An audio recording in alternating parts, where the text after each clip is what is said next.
Yeah, Hare Krishna. Om Ajnanatimirandasya Jnananjana Salakaya Chaksurunmilitam Yena Tasmai Shri Gurave Namaha Shri Chaitanya Manobishtam Stapitam Yena Bhutale Swayam Rupa Kadamahyam Dadati Shwapadantikam Vande Ham Shri Guru Shri Yuta Padakamalam Shri Gurun Vaishnavamscha Shri Rupam Sagrajatam Shahagana Ragunatam Vitam Tam Sajivam Sadvaitam Savadutam Parijana Sahitam Krishna Chaitanya Devam Sri Radha Krishna Padan Sahagana Lalita Sri Visakan Vitamscha He Krishna Karuna Sindhu Dina Bandhu Jagatpate Gopesa Gopika Kantha Radha Kantha Namostate Tapta Kanchana Gaurangi Radhe Vrindavaneshwari Vrishabhanu Stuti Devi Pranamami Hari Priye Vancha Kalpatarubhyascha Kripa Sindhuvya Evacha Patitanam Pavanebhyo Vaishnavibhyo Namo Namaha Hare Krishna, Krishna Krishna, Hare Hare, Hare Rama, Rama Rama, Hare Hare. Mukam karoti vachalam pangam Hare Hare. Yat kripa tamaham vande Shri Gurun Dinataram. Paramananda Madhavam Sri Chaitanya. Hare Krishna. So welcome to our regular Bhakti Sastri class. So in our previous class, we have discussed that how vehicle like Innova இருக்கு bro. Innova இருக்கு ஒரு Breeza and then yeah. So in our previous class, we have discussed in the beginning of the chapter 15, Lord Krishna explained to Arjuna about the material banyan tree, and how to be liberated from this entanglement of the material tree or from the material world. And then in the second part of our discussion in the previous class, we have discussed how the soul is transmigrating from one body to another body. So today we try to complete the 15th chapter of the Bhagavad Gita.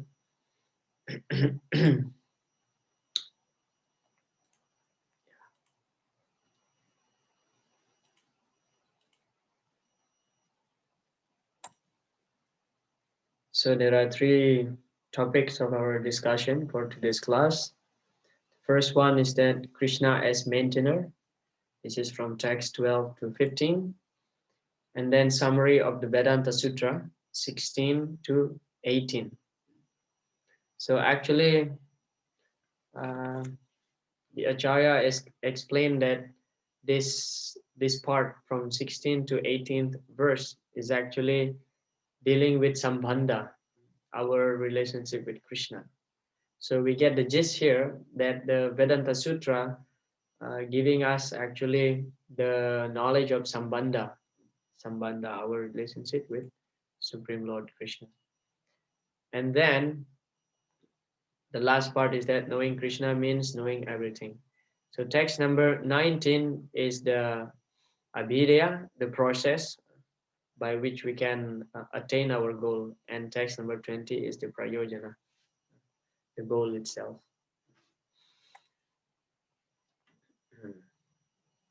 So we start with text number 12. The verse start with Yadadityagatam tejo jagat bhasayate kilam ya chandramasya chagnau tat tejo vidimamakam. Translation: the splendor of the sun, which dissipates the darkness of this whole world, comes from me, and the splendor of the moon and the splendor of fire are also from me. So in the purport, Srila Prabhupada writes, with the rise of the sun, the activities of human beings are set up. They set fire to prepare their foodstuff. They set fire to start the factories, etc. So many things are done with the help of fire. Therefore, sunrise, fire, and moonlight are so pleasing to the living entities. Okay, but maybe not too much. because during summer, especially here in India, it's really hot. Okay. Without their help, no living entity can live. So if one can understand that the light and the splendor of the sun, moon, and fire are emanating from the Supreme Personality of Godhead, Krishna, then one's Krishna consciousness will begin. So here we get the gist from Srila Prabhupada's purport that our devotional activities, devotional life, or spiritual life will start when we start appreciating that there is somebody who's controlling all these things like the sun, the moon, fire, and everything must have some controller, and there is a person who's the source of all these things. So when somebody start contemplating on uh, this kind of subject matter, then actually his spiritual life begins. But without appreciating that there is a higher controller, there is a source, a person who is the source of all this, whatever available, whatever available to maintain ourselves, then there is no question of beginning the spiritual life, because we are thinking that everything is come by its own accord, and I just, I don't have to pay attention to where it comes, who is the controller. So this part from text 12 to text 15 is we are discussing that Krishna is the maintainer. So it is natural, just like a responsible father would maintain his children. Okay, so we are all Krishna's children. Sarva Yunesu Kanteya. Mutaya Sambhavantiyaha Tasam Brahma Mahadionir Aham Bija Pradapita. So we have discussed this in the previous chapter, chapter 14. That Aham Bija Pradapita, Krishna mentions that I am the seed-giving father of all living entities. Sarva Yonesu, Yoni means birth. So all living entities is possible to take birth because Krishna is our father. He glance upon the mother nature. So we have discussed also in the previous chapter that actually the manifested living entity is a combination between Krishna's glance and mother nature.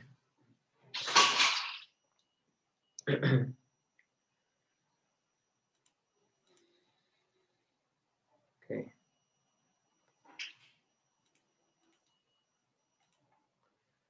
Srila Prabhupada continue, without his mercy, there cannot be sun. Without his mercy, there cannot be moon. And without his mercy, there cannot be fire. And without help of sun, moon, and fire, no one can live. These are some thought to provoke Krishna consciousness in the conditioned soul. So ultimately, everything is Krishna's mercy. So Krishna is equally disposed both to the devotees and non-devotees, both to the human, to the animal, to the plants. So he just give the sunshine equally, give also moonshine equally, and we'll be having some more discussion on the importance of the moon, because the moon is nourishing the vegetables, and the moon is giving the taste of each vegetable. Of each vegetable, it has some particular taste, some sweetness, because that is Krishna's mercy in the form of moon. Okay, so we are completely depending on Krishna. So we cannot actually separate it from Krishna. Although we try with hard effort, I would say, we've been trying with hard effort, try to disconnect ourselves to Krishna. But that's actually impossible because we are completely depending on Krishna. So we can imagine what happens if there is no sun, if there is no moon. So everything will be tasteless. If there is no sun, the illumination, the light, although we have electricity, but that's also Krishna's energy. Okay, fire, how we can cook without fire? So we are completely depending on Krishna. So Krishna is the source of light. Janmadhyasya yataha. Everything that luminous comes from Krishna. And not only sun, moon, and actually everything comes from Krishna. Aham sarvasya prabhavo. But Krishna is mentioning here in a more specific way, because we are very much depending on sun and moon and fire. Very, very much. So that's one way how Krishna maintained the whole universe. Text number 13. I enter into each planet, and by my energy they stay in orbit. I become the moon and thereby supply the juice of life to all vegetables. So Krishna mentioned here that Gamavisha Chabutani Darayam Yahamo Jasha Pusnami Chausadi Sarva Somo Budwara Satmaka. Somo Budwa. Soma means uh, actually juice, like somaras. We have heard this word somaras, that is the beverage in the heaven. Somo Budwa Rasa Atmaka. Rasa means taste. So Krishna takes the form as moon and giving the juice, giving the taste to all vegetables and fruit. And Krishna enters into each planet. All these planets are floating in the space, and this is due to the entrance of the supreme energy of the supreme personality of Godhead. His energy is sustaining each planet, just like a handful of dust. So Srila Prabhupada, he gives the analogy just like we are catching dust in our hand. So that's how Krishna is actually catching, holding each planet through his energy, through his energy. But at the time of annihilation, so Krishna just throw, just like we are throwing the dust on the sky, we are throwing the dust on the air. So what happened? The dust will fall. So as long as we are holding this dust will remain in our hand. But once we throw it on the air, so the dust will fall, will scatter. So similarly, Krishna is the maintainer. So he expands himself as Vishnu. So the meaning of the word Vishnu is one who maintains, one who pervades, the one who is all pervading, and one who is maintaining everything. So this is the meaning of word Vishnu. So he's holding each planet. There are innumerable universe, and in each universe there are innumerable. My God, this word is so hard to say. Innumerable, yeah, innumerable planets, and Krishna is holding each planet. So at the time of annihilation, Krishna just give up, just throw on the air. So all the planet will fall apart, and that's how the annihilation take place. So Krishna enters into each planet as Garbhodakasai Vishnu, and furthermore as Kshirodakasai Vishnu. So as Garbhodakasai Vishnu, he actually considered to be the Paramatma of each planet, the soul of each, the soul or the Paramatma of each universe, not planet, because he enters into each planet, and from his own sweat, just like we are in a closed room. If we go to a room and we close the door, we close the window, there's no fan, there's no air, circulation. So naturally we feel hot and we are sweating. So similarly, when Garbhodakasai Vishnu enters into each universe, so he was sweating. He's sweating, and then his sweat will fill up half of the universe, and that sweat is in the form of milk, not like the sweat that we have, so smelly and also salty. But Krishna's sweat is milk. So he laid down on that milk of his sweat, and further he expands himself to Kshirodakasai Vishnu. So Krishna is not entering only to each universe and each planet, but also he enters into each atoms. There, how actually he is all pervading, all pervasive. And Krishna becomes the moon. So he is very helpful. So the moon is very important because it gives the nutrition to the vegetables that we eat. When we feel actually the sweetness of the fruit, natural sweetness of the fruit, that actually the manifestation of Krishna's mercy. This is the second way how Krishna maintained the whole universe. And then the third one is that text number 14, I am the fire of digestion in the bodies of all living entities, and I join the air of life, outgoing and incoming, to digest the four kinds of food stuff.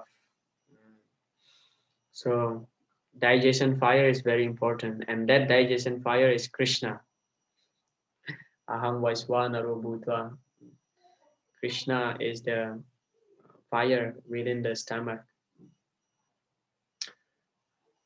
Chanakya Pandit mentioned that there are two types of people who are always suffering in this world.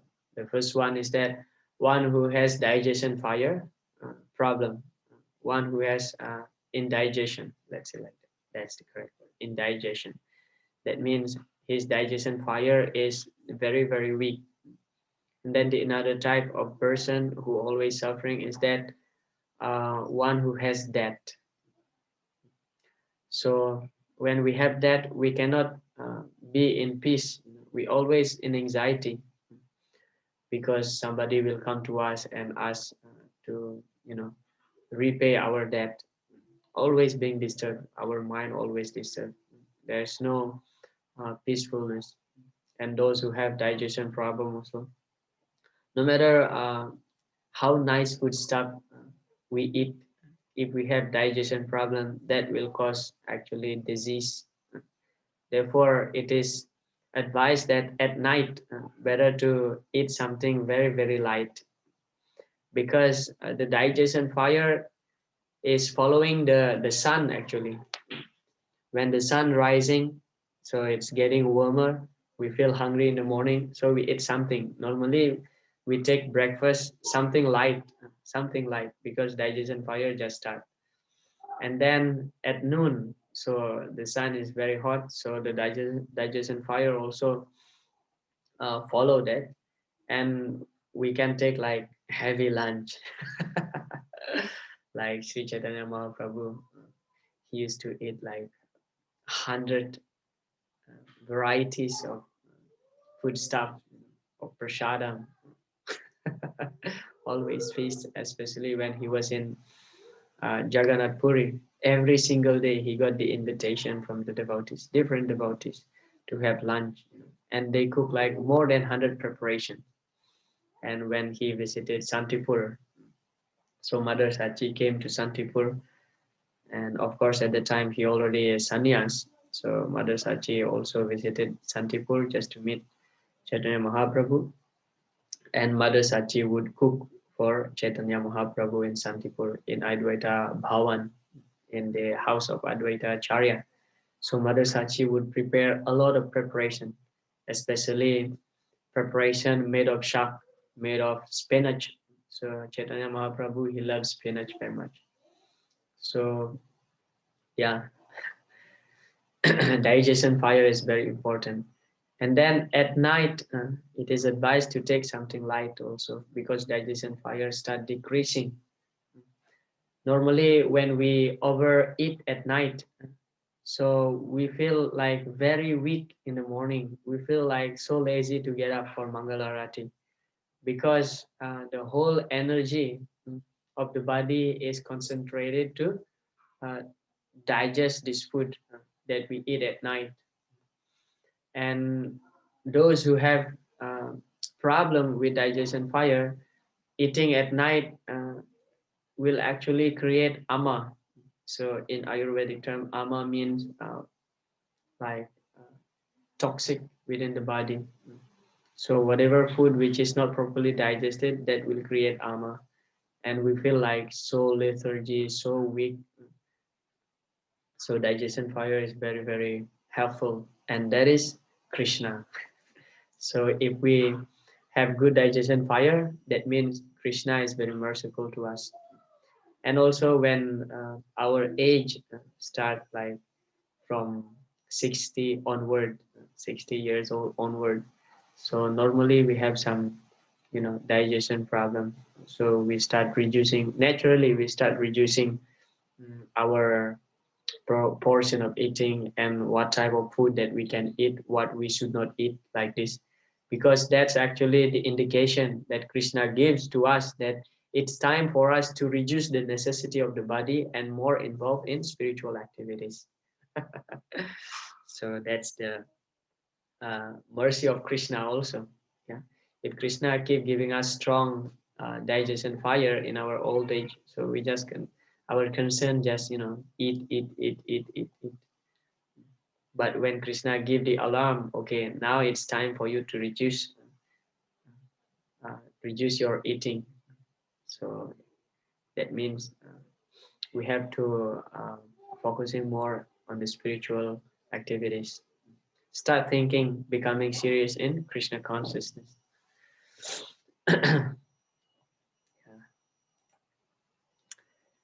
So in the purport, Srila Prabhupada mentioned, therefore, since he's helping the digestion of all kinds of food stuff, the living entity is not independent in the eating process. So even in eating process also, we are depending on Krishna.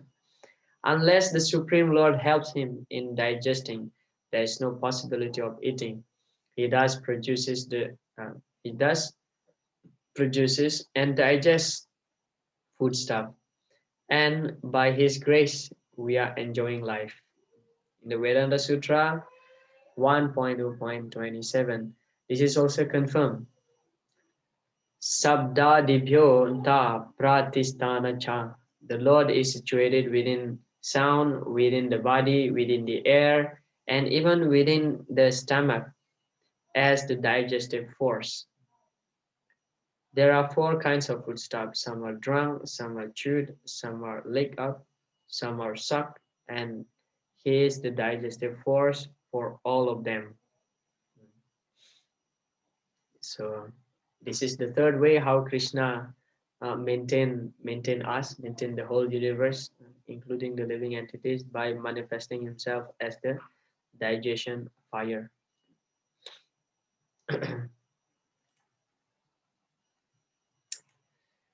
Okay, this is a very famous verse. Sarvasya chaham hridisani visto mata smritir jnanam apohanam cha vedaischa sarvair aham eva vedyo vedanta krit veda vedeva chaham. Translation: I am seated in everyone's heart, and from me comes remembrance, knowledge, and forgetfulness. By all the Vedas, I am to be known. Indeed, I am the compiler of Vedanta, and I am the knower of the Vedas. So, Srila Prabhupada mentioned the Supreme Lord is situated as Paramatma in everyone's heart, and it is from him that all activities are initiated. The living entity forgets everything of his past life, but he has to act according to the direction of the Supreme Lord, who is witness to all his work. Therefore, he begins his work according to his past deeds. Acquired knowledge is supplied to him, and remembrance is given to him. And he forgets also about his past life. Thus, the Lord is not only all-pervading, he is also localized in every individual heart. He awards the different fruitive result. See, Krishna is so merciful. First of all, he is our eternal companion, Suhridam Sarvabhutanam. So Krishna accompany us everywhere, wherever we go. Whether we go in the human body, we go in the hog's body, we go in the dog's body, in the worm's body. So Krishna always as our well-wisher. So he is there with us all the time. Sarvasya chaham hridisani wisdom. So all this remembrance come from him, knowledge and forgetfulness. So forgetfulness is a great boon of Lord Krishna, as Srila Prabhupada explained in one of his lectures. He mentioned that if we remember our previous life, then we cannot actually really enjoy our present life, because there are a lot of miseries that happen. Then we can't really enjoy. We can't really enjoy. We remember all the suffering that we have undergone, and we becomes trauma.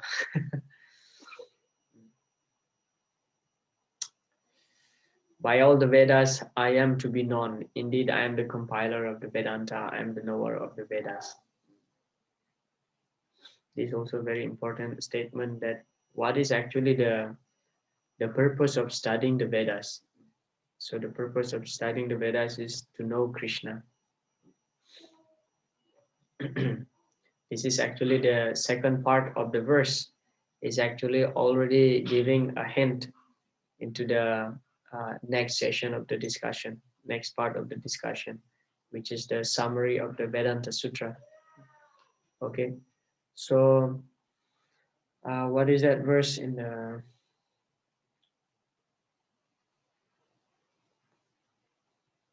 Srimad Bhagavatam? It is mentioned. What is that?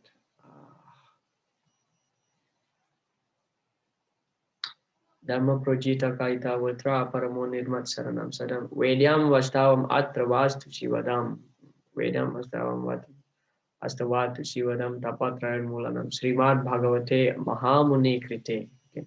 Srimad Bhagavate Mahamuni Krite. So the Srimad Bhagavatam is compiled by the great sage Vyasadeva Mahamuni Krite. Kim Vapare Ishwaraha, and what is the need for any other literatures. So Srimad Bhagavatam is the mature fruit of the Vedic literatures. Of course, Vyasadeva compiled so many books, so many literatures, but the essence is that in the Srimad Bhagavatam. Of course, before studying the Bhagavatam, we need to study the Bhagavad Gita. That is the preliminary study before we enter the Srimad Bhagavatam. Study the Bhagavad Gita. And everything is actually touched in the Srimad Bhagavad Gita, especially bhakti. Of course, in the Srimad Bhagavatam, we are discussing a lot more about bhakti. So sometimes we may ask question, like Vyasadeva compiled the Mahabharata also for the benefit of those who are less intelligent, such as Vaishya, Sudra, and women. So Vyasadeva compiled Mahabharata, and the essence of Mahabharata is the discussion between Krishna and Arjuna, which is the Bhagavad Gita. Then in the Bhagavad Gita, everything is touched, and the main point is that devotional service to Krishna is very much emphasized. Then how can we say that Vyasadeva is still not fulfilling the purpose of his creation, Vedic literature creation, and he was feeling like not very satisfied with whatever he has done? Well, because the answer is that because in the Srimad Bhagavad Gita, it touched only the out layer of bhakti. Okay, we discuss a lot about bhakti, that we have to surrender to Krishna, we have to do this, that. That is bhakti. But in the Srimad Bhagavatam, it is more specifically discussed about Krishna's intimate friends, intimate gopis. So because we cannot separate actually Krishna with his intimate friends, with his intimate devotees. So all these pastimes are very much dear to Krishna, and all these pastimes are very instructive how they are performing devotional service. So here in the Bhagavad Gita, we don't find pastimes. It's just all philosophy. It's all philosophy, of course, about devotional service. But in the Srimad Bhagavatam, we find a lot of stories, a lot of narration, great devotees, and that's very dear to Krishna. And especially about his dealing with the gopis.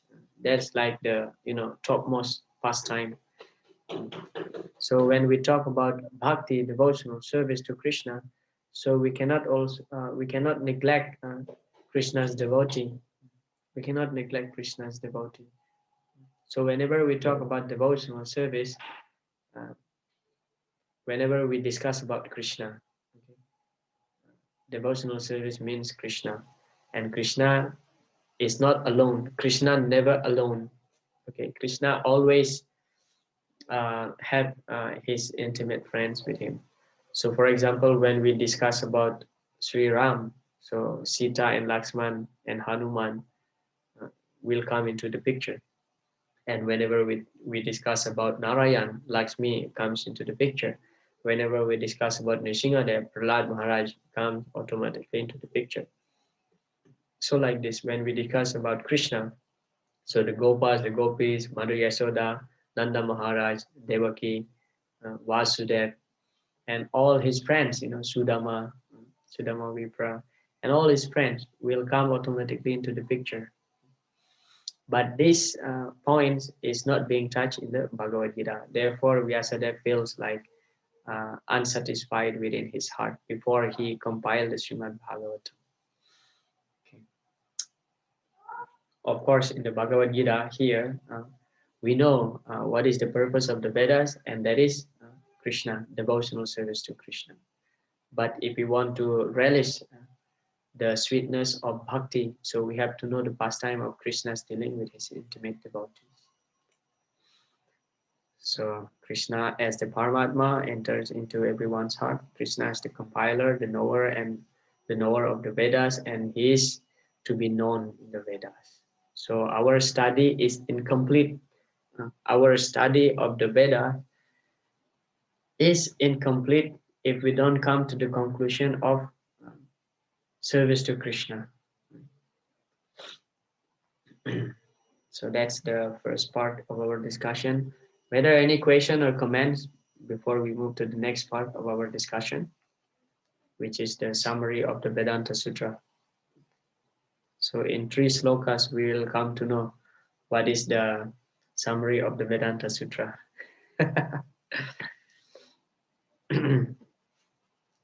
Okay, if there's no question, I can continue.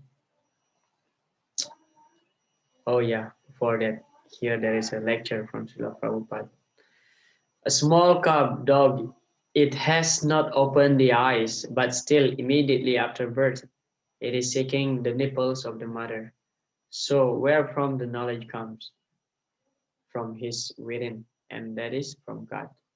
So not only dog, but even in the human species also, just like a small baby who just born. So immediately looking for the nipple of the mother, just like the baby of a lizard, for example. So as soon as it hatches from the egg, so immediately he tried to catch the small insects which is come around him. So that is like kind of instinct, but that instinct comes from Krishna. That is the uh, guidance given by Krishna. Iswara sarva bhutanam hrideshe arjuna tishtati brahmayan sarva bhutani jantra rudani maya. So all the living entities entrapped just like we are entrapped in a car, in a machine, yantra rudani maya. And Krishna enters into the heart of this body, into the heart of the machine of the car, sitting next to us and giving us guidance. The other day I explained, so Prabhupada mentioned, Vedas mean just like this dictaphone machine is manufactured along with one literature is also compiled. So customers, they are given the delivery of the machine as well as their literature, how to use it. That is the Vedas. Therefore, Krishna says that Vedanta Krit, I am the compiler of the Vedas, because if he does not give the literature, then how he will use the machine? The manufacturer of the machine, he knows how to use it, what for it is, how to manipulate it, everything is there. So the Vedas, this is the purpose of the Vedas actually, to help us to come out from the entanglement of material world and ultimately to reach Krishna's shelter, devotion or service. So just like also not only dictaphone, any other machine actually when we purchase something like AC, for example, AC. So we will be given some manual book how to use this. And also when we bought television, so there is manual book also, which button to be pressed, this for this, like this. When we purchase car or bicycle, bike, bicycle, but motorbike. So there is given along with the manual book. So similarly, the Vedas is actually meant for us to help us to come out from the entanglement of the material world and attain the shelter of Krishna, attain pure devotional service. If we reach this goal, devotional service to Krishna, then our Vedic study is successful. Okay, text number 16. This is the summary of the Vedanta Sutra, only in the 3 verses 16 to 18. Dvau vimau purusha loke. The verse start from that. Dvau vimau purusha loke. Dva means two. Loke means this world. Purusha means enjoyer. Dvau vimau purusha loke.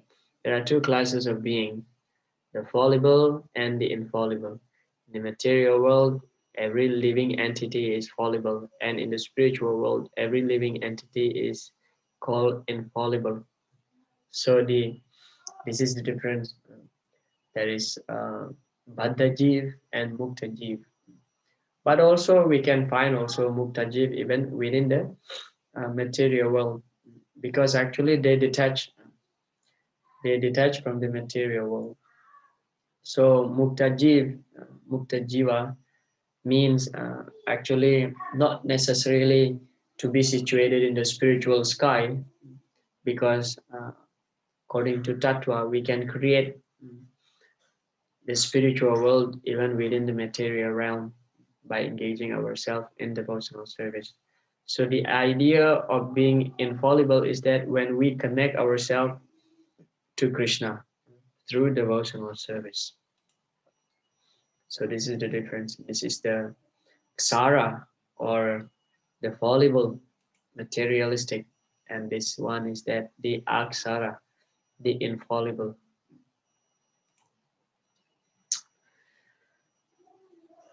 The living entities are eternally separated parts and parcel of the Supreme Personality of Godhead. So it is stated in the 7th verse of this chapter. When they are in contact with the material world, they are called Jiva Bhuta. And the Sanskrit word given here, Ksara Sarvani Bhutani, mean that they are fallible. Those who are in oneness with the Supreme Personality of Godhead, however, are called infallible. Oneness does not mean that they have no individuality, but there is no disunity. They are all agreeable to the purpose of the creation. Of course, in the spiritual world, there is no such a thing as creation, but since the Supreme Personality of Godhead, as stated in the Vedanta Sutra, is the source of all emanation, that conception is explained. So Srila Prabhupada is explaining here about the oneness. So the different understanding between the Mayavadis and the devotees. So for the Mayavadis, oneness means we merge into God, we become Brahman. We are Brahman, we are Brahman, but we merge into God's body. That is the philosophy of the Mayavadis, and we lose our identity. But here, Srila Prabhupada explained that oneness means when we are agreeable to the purpose of the creation. Oneness means when we are one with Krishna in purpose. One with oneness means when we try to please Krishna. So we are uniting ourselves with Krishna in the service. Not that we are merging to Krishna's body, but we are uniting in the service of the Lord. So just like a husband and wife, let's take this example. So when they get married, that means they are uniting themselves into one family. So in one sense, we can say oneness. So this verse about two kinds of living entities, Sara and Aksara. So that is one thing from the Vedanta Sutra. And then the next verse is that besides these two, there is the greatest living personality, the Supreme Soul, the imperishable Lord Himself, who has entered the three worlds and is maintaining them. So Krishna is the greatest personality.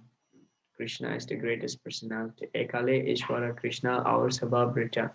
This is described in the Charitamrita by Srila Kaviraj Krishna Das Kaviraj Goswami. Ekale Ishvara Krishna. So there is one supreme Ishvara, controller, and that is Krishna.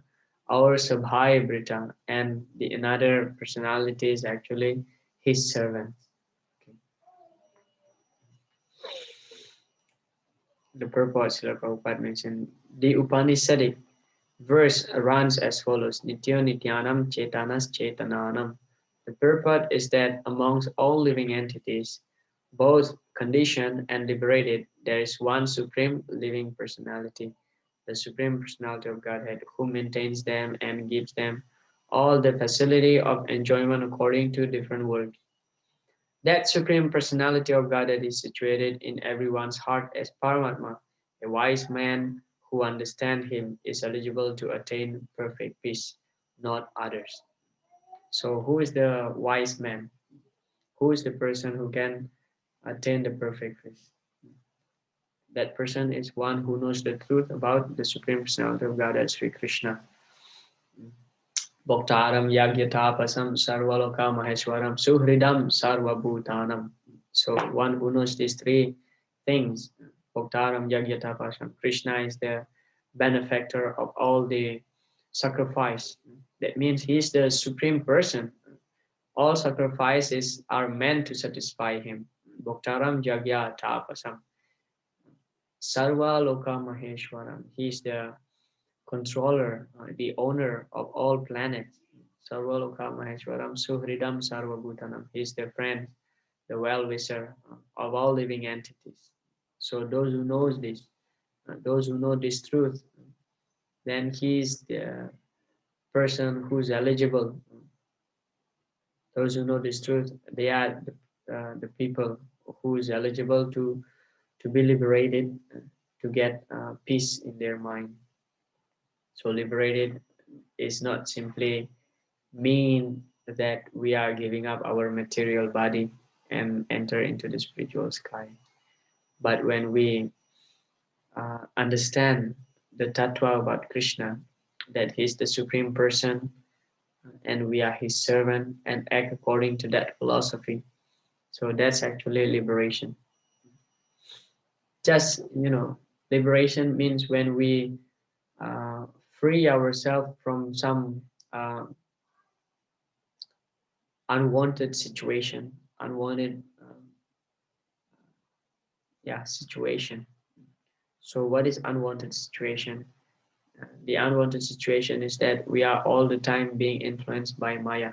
So once we uh, can get rid from this influence of Maya, that means we are liberated, right? For example, just like during a hot summer, and then we are outside. It was so sunny and so hot, and when we get the chance to enter our house and take bath, so that's like liberation. Because we free ourselves from the unwanted situation that have been happened to us, because of the summer, for example. We are sweating, we are smelly, but as soon as we get the chance to take bath, we feel fresh, like it's cooling. So that's liberation from the heat. So similarly, liberation, real liberation means when we free ourselves from the entanglement of Maya or illusion. So Krishna as the super soul, he is the topmost being. So what is the first verse mentioning in the text number mentioned in the text number 16? So that's about two types of living entities.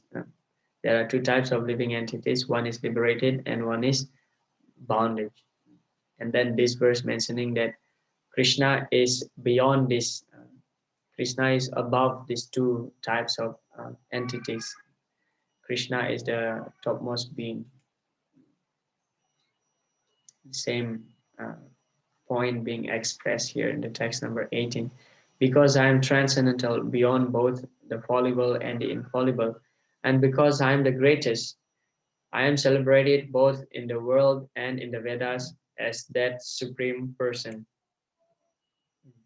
No one can surpass the Supreme Personality of Godhead, Krishna, neither the conditioned soul, nor the liberated soul. So Krishna is known as the Asamahurda. Asamahurda means nobody can be equal to Krishna, nor do anybody can be greater than Krishna. He is therefore the greatest of personalities. Now it is clear here that the living entities and the Supreme Personality of Godhead are individuals. The difference is that the living entities, either in the conditioned state or in the liberated state, cannot surpass in quantity the inconceivable potency of the Supreme Personality of Godhead. So, Prabhupada here also describing about the Achintya Bheda Tattva, that our position with Krishna in quality, we are actually equal to Krishna, okay, but not in quantity. That's how actually we are different from Krishna. So we are the same in quality, Satchit Ananda Vigraha, but in quantity we are different. We are small and Krishna is great. We are Anu and Krishna is Vibhu. So this is the difference. And nobody can be equal to Krishna. Therefore, when we find these pastimes, when Sutapa and Prishni, they were performing severe austerities for 12,000 celestial years, and praying to the Supreme Lord, Lord Krishna, Lord Vishnu, and they try to please him. As soon as the Lord pleased, so the Lord appeared before them, and then the Lord asked, "Whatever boon you ask, I shall fulfill." And then Sutapa and Prishni asked the boon that we want a son exactly like you. We want a son exactly like you. We want a son exactly like you. So 3 times they mentioned this. And then Krishna thought that nobody can be exactly like me. Nobody can be equal to me. He's a Samavurdha. So therefore, in order to fulfill that desire of Sutapa and Prishni, Lord Krishna himself has to come as his son, because nobody can be equal, nobody can be exactly like Krishna. Of course, we find also in the 10th canto of Srimad Bhagavatam the description of the Yadu dynasty, that each of them, each of Krishna's sons and grandsons, they are, equal in beauty and prowess to Lord Krishna. But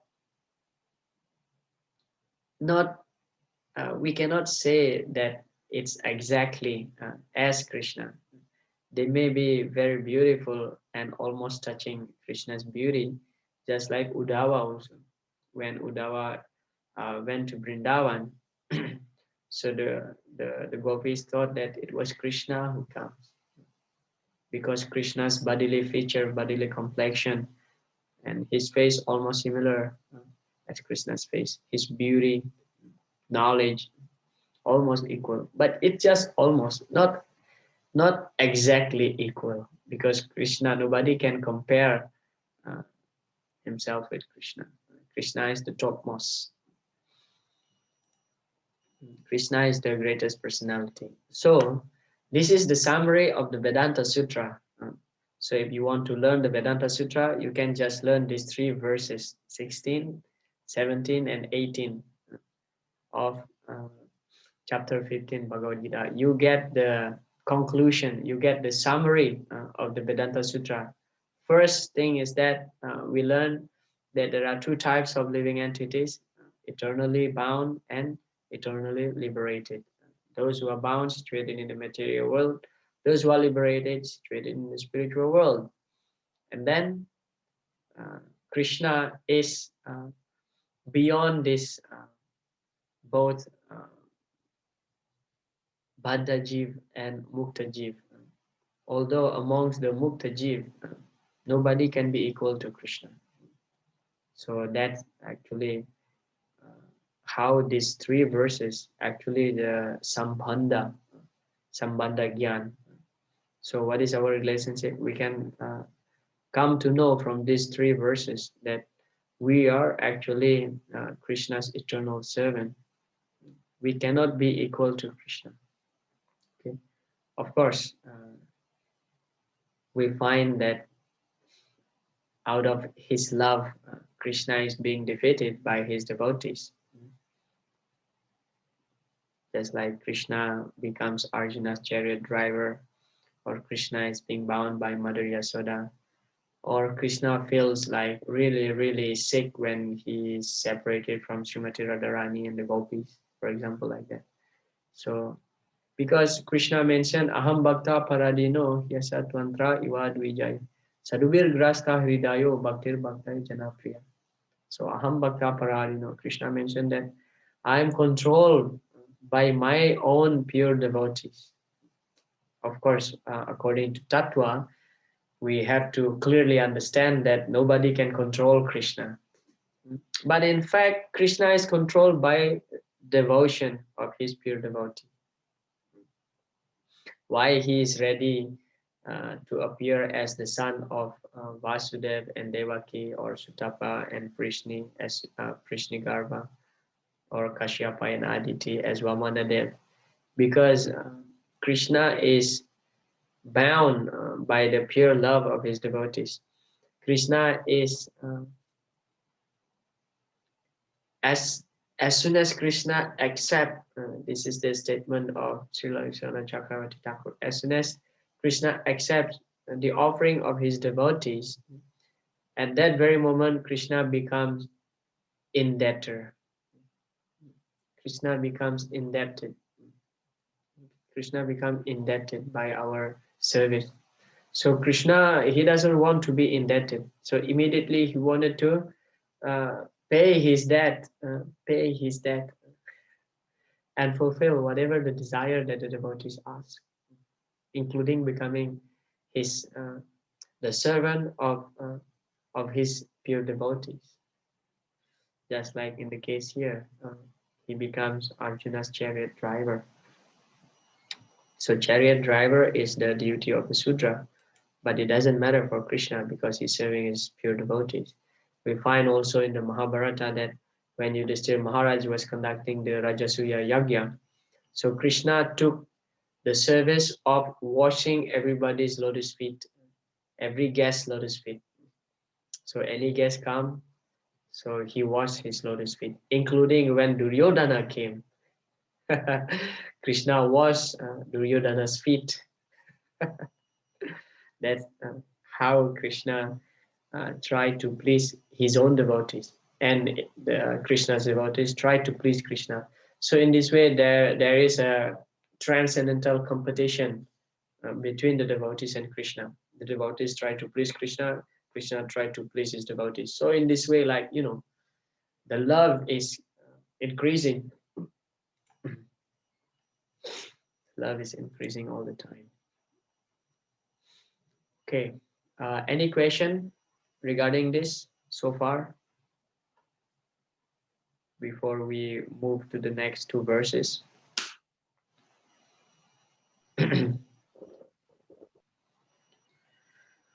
Okay. No problem. Yeah, if no question, we shall move ahead. So here, knowing Krishna means knowing everything. The verse start with Yomam evam asamudo. Yomam evam asamudo janati purushotama sasarva ved bhajan temam sarva bhavena bharata. Whoever knows me as the Supreme Personality of Godhead without doubting is the knower of everything. He therefore engages himself in full devotional service to me, O son of Bharata. Yomam evam asamudo. Asamudo means not bewildered, or in this case, Srila Prabhupada translate as without doubt, without doubt. So those who know the fact of Krishna, Buddha Bhava Samanvita, those who know that everything comes from Krishna, all the planets, including the sun, fire, moon, everything comes from Krishna. So Buddha Bhava Samanvita. This is from the first verse of the Chatushloki Bhagavad Gita. Sarvashya Prabhu. So Buddha means those who are intelligent, those who know the tattva about Krishna. Buddha Bhava. So with all his bhava, his emotion, his love, he worshipped me. Krishna means same thing here actually. So first of all, we have to know the tattva about Krishna.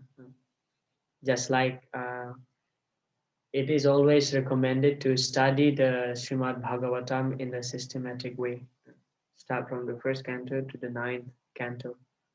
Because from the first canto to the ninth canto, it's all actually describing and and establishing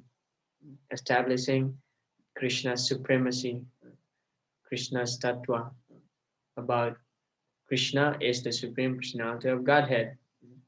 But those who immediately jump to the 10th canto, immediately touching Krishna's pastime, so when someone finds the pastime of Krishna is lifting Vasudeva's shoes, or Nanda Maharaja's shoes, and Krishna is stealing the cloth of the gopis, Krishna is playing with his friend like this, or Krishna lifting the Govardhan hill or whatever. So uh, we don't have faith with those pastimes because we don't know Krishna's uh, superhuman power. So when we read, let's take the example when we read the pastime of Govardhan Lila, for example. If we don't read from the first canto of Srimad Bhagavatam, first to ninth canto, if we don't read all the nine cantos of the Srimad Bhagavatam, if we read, for example, the Govardhan pastimes of Lord Krishna, then sometimes we are doubting that is it really Krishna does that? This person, this small person, lifting big Govardhan hill with his left little finger, because all these nine cantos establishing Krishna's powers, especially from the third canto up to the fifth canto, describing about the creation, how creation takes place from Krishna expanded to Balaram, Balaram to Narayan, and then Narayan to first Chaturvyuha, and then from Sankarsan of the first Chaturvyuha appear the second Chaturvyuha, and then from the Sankarsan of the second Chaturvyuha appeared the Purusha avatar, Karondrakasai Vishnu, Garbhodakasai Vishnu, Kshirodakasai Vishnu. That's how creation takes place. Then if we know all this fact, this tattva about Krishna, so we know also that Lord Krishna in his form as Ananta Shesha, holding the whole universe, holding the whole universe on the top of his head. So this whole universe appears just like a mustard seed on his head. So if we know this fact, this tattva, that Krishna is so powerful, then to lift the Govardhan hill is not a big deal for him. So we have the conviction that yes, Krishna can do it. Why not? And also when we see Krishna is stealing the gopis' clothes, he's very mischievous. then but if we keep in mind that Krishna is God, then he can do whatever he wants, and whatever he does is never wrong actually. So if we analyze all these pastimes, just like Krishna is stealing the clothes of the gopis, because the gopis praying to Katyayani to get Krishna as their husband. So Krishna is fulfilling their desire. So there's no mistake actually in Krishna's action. Everything done by Krishna is always for good of everybody, for good of all. The imperfect knower goes on simply speculating about the absolute truth, but the perfect knower, without wasting his valuable time, engages directly in Krishna consciousness, the devotional service of the Supreme Lord. Throughout the whole of Bhagavad Gita, this fact is being stressed at every step, and still there are so many stubborn commentators on Bhagavad Gita who consider the supreme absolute truth and the living entities to be one and the same. So this verse is about the abhideya, about devotional service. Abhideya means the process by which we can attain Krishna's shelter, attain the perfection. So it is mentioned here, devotional service to Krishna, engaging ourselves in Krishna's service.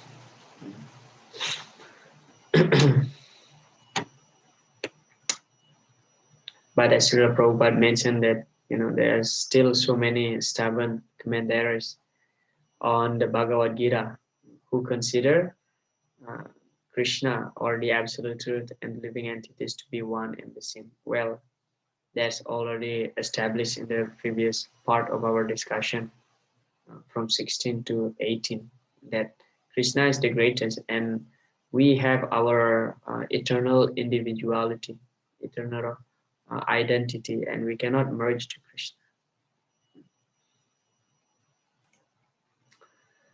The word bhajati is very significant.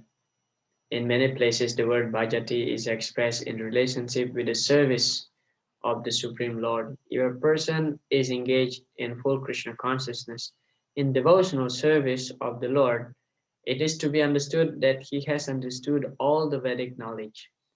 You see, if we engage in Krishna service, that means we understood the purpose of all the Vedic knowledge. What is that?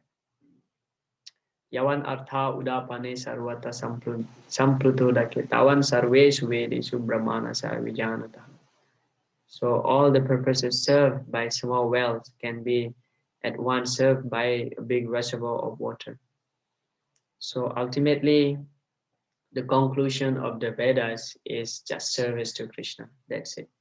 If we don't come to this conclusion of serving Krishna, then it is a waste of time. Dharma sonustita pumsam vizvaksena kathasviyaha not pada yedyadi ratim sama evahi kevalam. So Srila Prabhupada, in one of his lectures to that verse, Dharma sonustita pumsam, Srila Prabhupada gave the example that people can go to churches, to mosques, to temple, but if they don't develop attachment to hearing about Krishna, then that's actually their effort is Rama Evahi Kevalam. It's just simply waste of time. It's just waste of time because devotional service, attachment to devotional service is actually begins with hearing, attachment to hearing.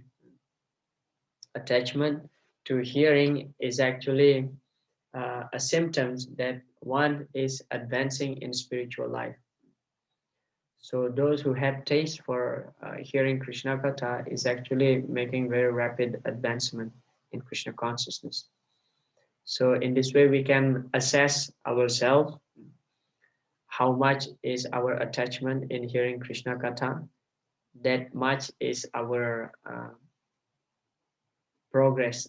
I mean to say, the more we attach in hearing Krishna Katha, the faster we are progressing in Krishna consciousness. Yeah, that's the point here. But if anyone, after speculating for hundreds of thousands of lives, does not come to the point that Krishna is the Supreme Personality of Godhead and that one has to surrender, there, all his speculation for many years and lives is a useless waste of time. Nihayat karma dharmaya na viragaya kalpate na tirthapada sevayam jivanapi mrito hisaha. That's a very beautiful verse from the mother of Kapila Muni. That Devahuti, yeah, from Devahuti Rani, Devahuti Rani. That she's saying that Jivanapi mrito hisaha. Na tirthapada sevaya jivanapi mrito hisaha. So if one is not engaged in Krishna's service, Jivanapi mrito hisaha. Although one is breathing, but he is considered to be dead. So this body, this human form of life, is actually considered to be very useless if we don't use it in Krishna's service. Just like we are misusing a gift. For example, if you have a friend, for example, you are in the city, you have a friend in the village, for example, and because you are so rich, after a long time you didn't meet your friend, you wanted to give him a gift, and you buy a new car for your friend. So your friend is a farmer. He used tractor to plow the land in his village. As soon as you purchase a new car and give to him, so he uses this new car to plow the land. Then what happened? This car is not actually fulfilling its function, and what happened is that the car will damage. So similarly, this body is a gift from Krishna. It's a gift from Krishna, and if we don't utilize it according to its function, which is to inquire about the absolute truth, jivasya tattva jigyasa na atoya cheha karma bihi. Na atoya cheha karma bihi. There is no other activities, karma bihi, na ato, more valuable than jivasya tattva jigyasa, to inquire about the absolute truth.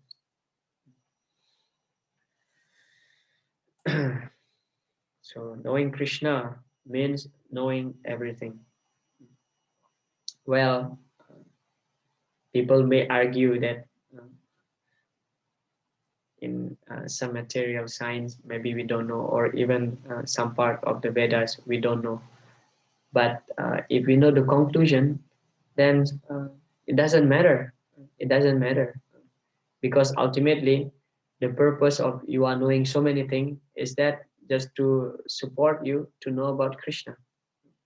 Anything which is not supporting, any knowledge which is not supporting us to develop our knowledge about Krishna, then it's useless, because those kind of knowledge simply binding us in the material world. Okay, we know engineering.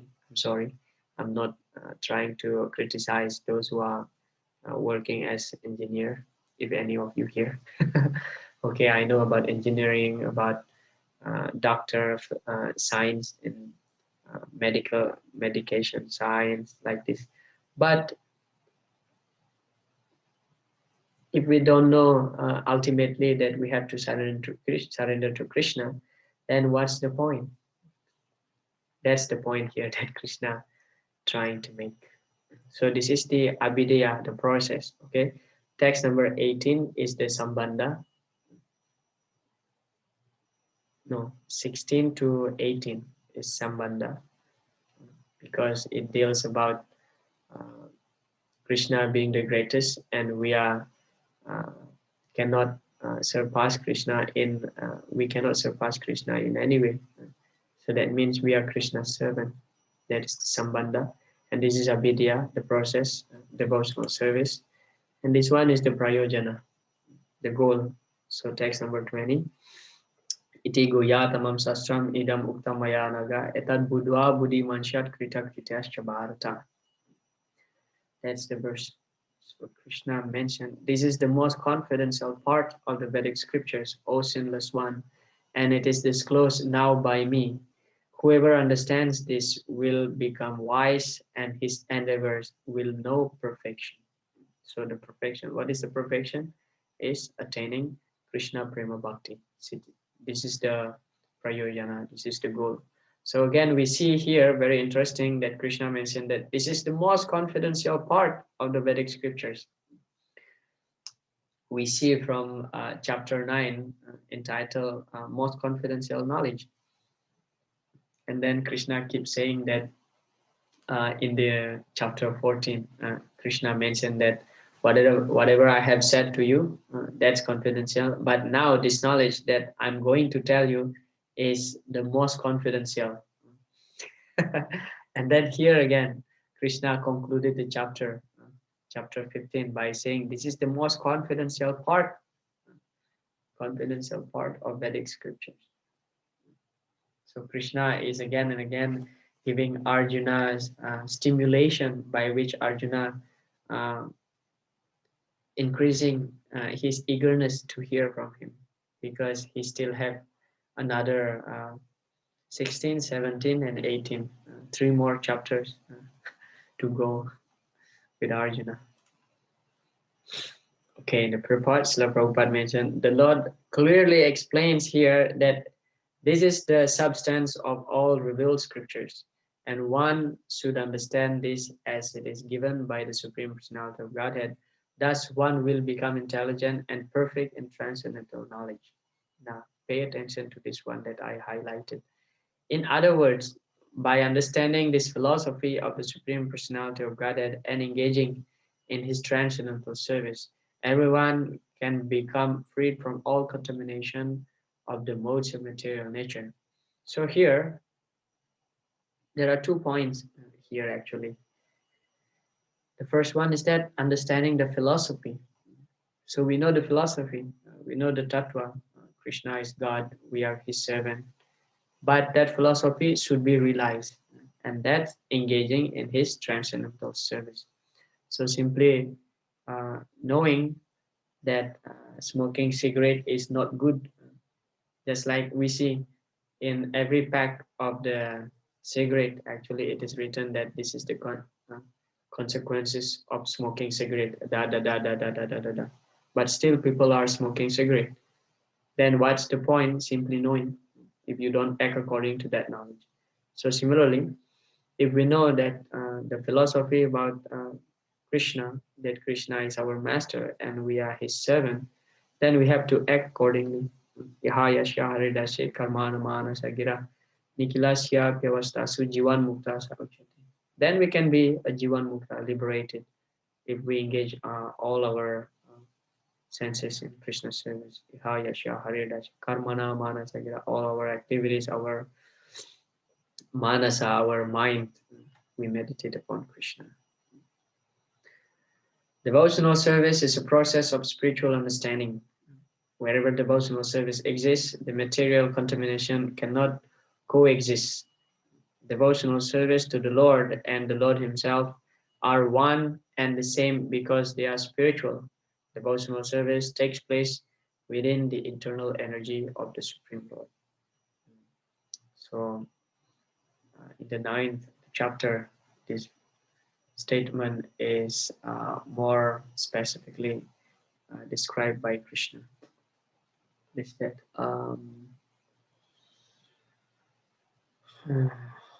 what is that verse? Manmana, not manmana bhamat. That the verse mentioning that this is the great soul and O satatam kirtayanto mam yatanta chadrita vartana mashyanta chamam bhaktya nitya yukta upasate. So these are 4 characteristic of those who are Mahatmas and always under the protection of the internal potency of the Lord. Satatam kirtayanto, always chanting Krishna's name. Yatantas chadrika, with full endeavor try to serve Krishna. Namasyantas, offering obeisances to Krishna. Namashantascha mam bhaktya. Just be Krishna's devotee. Okay, so this is the summary of the chapter and Falasruti. Falasruti means the result of hearing. So the result of hearing is that we gain this knowledge about this is the most confidential part of Vedic scriptures. So this is the knowledge we come to know the Sambandha, Abhidya, and Prayojana.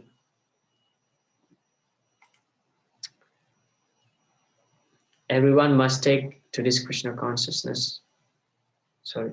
Everyone must take to this consciousness of Krishna and engage in devotional service to become enlightened and purified. Unless one comes to this position of understanding Krishna and engages in devotional service, however intelligent he may be in the estimation of some common man, he is not perfectly intelligent. You see, like Ravana, for example, Ravana and Duryodhana. Ravana, he created amazing ladder by which people can climb from this earth to heavenly planet. This is how powerful and intelligent he was. And Duryodhana also, he is very diplomatic and very intelligent. And Hiranyakasipu, nobody could think the idea of asking this boon to Lord Brahma that he asked. Nobody could think that except Hiranyakasipu. So he tried to conquer death, and all the demigods was in terror because of Hiranyakasipu. He got the boon from Brahma, including Brahma actually becoming in terror.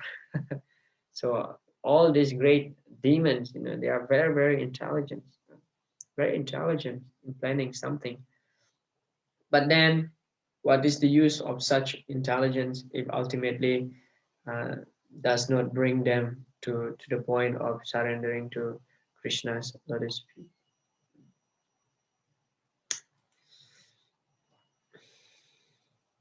While one is performing devotional service in the association of pure devotees in full Krishna consciousness, there are certain things which require to be vanquished altogether. So devotional service, again, as I mentioned earlier, that we cannot talk about devotional service, we cannot talk about Krishna and neglecting his devotees. So association with the pure devotees always required for us to advance, and that's actually help us to reduce the anarthas within the heart, because devotees will humiliate us. That's how we develop our humility. Humility cannot be developed without humiliation. That's the test actually. When we can tolerate humiliation, that's actually an indication that we are humble.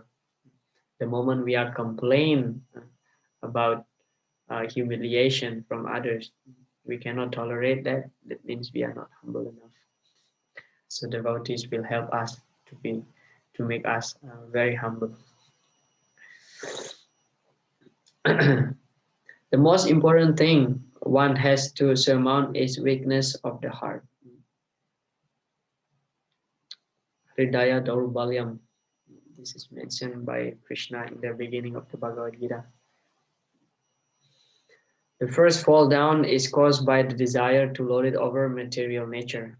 So that is one step. The moment we try to lord it over the material nature, that's the first cause how we fall down. And then the second one mentioned here is that increases the propensity to lord it over material nature. So we become attached.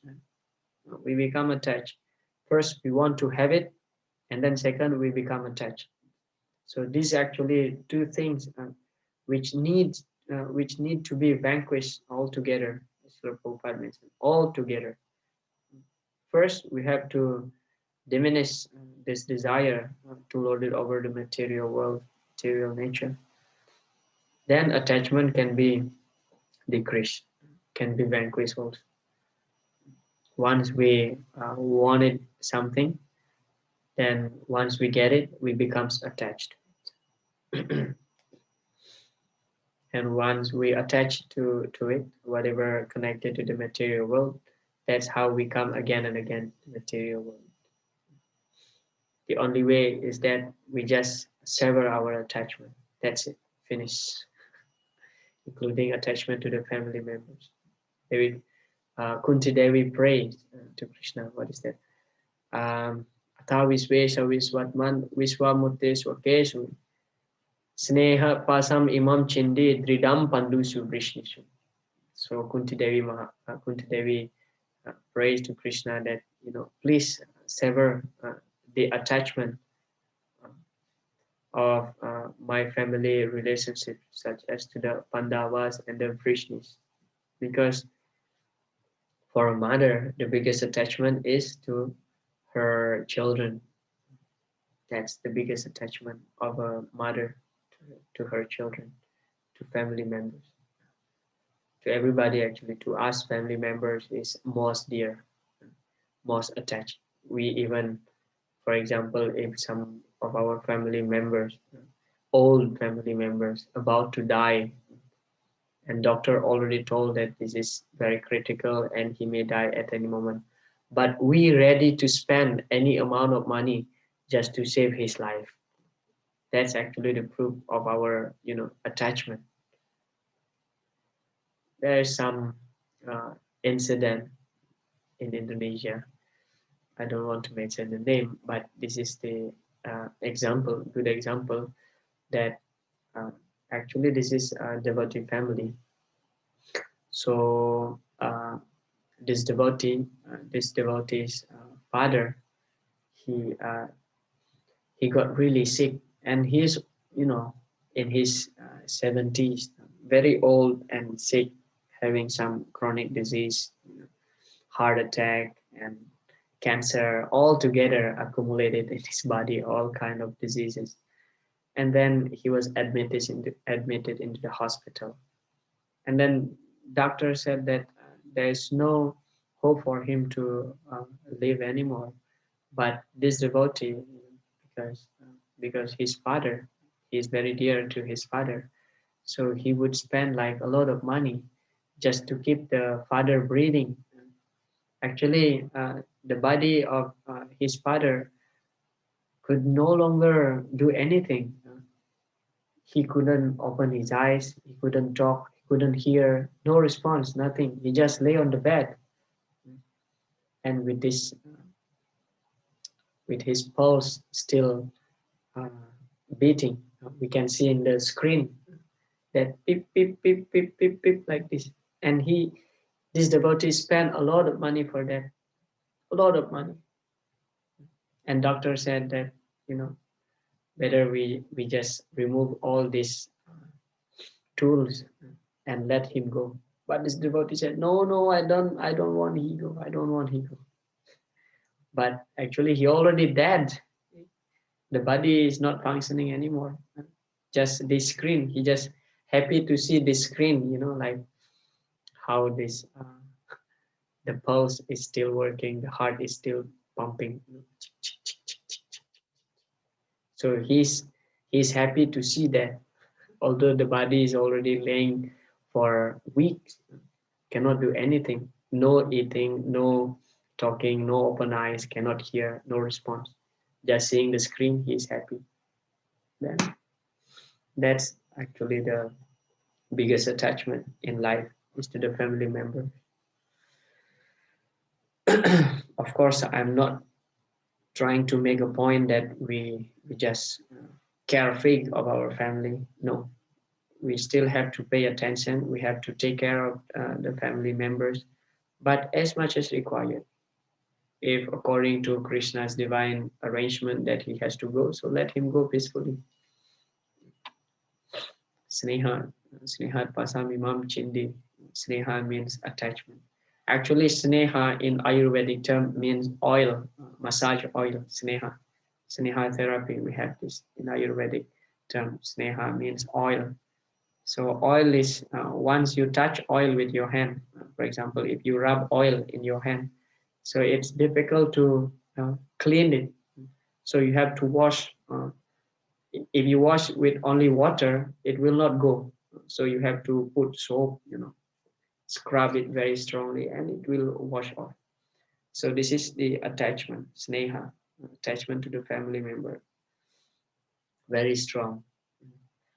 So the only way to sever that attachment is that to attach ourselves to Krishna's lotus feet. If we artificially try to detach from the family affairs or mundane affairs, material world, without attaching to Krishna's lotus feet, so it is not possible. Okay, that's end the presentation. Yeah, we have 3 minutes. If anybody has some comment or question before I close the class, you are most welcome. Hare Krishna.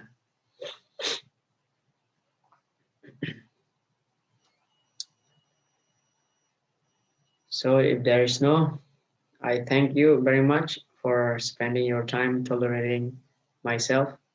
Panchakalpatarubhyascha kripa sindhubhya evacha patitanam pavanebhyo vaishnavibhyo namo namaha.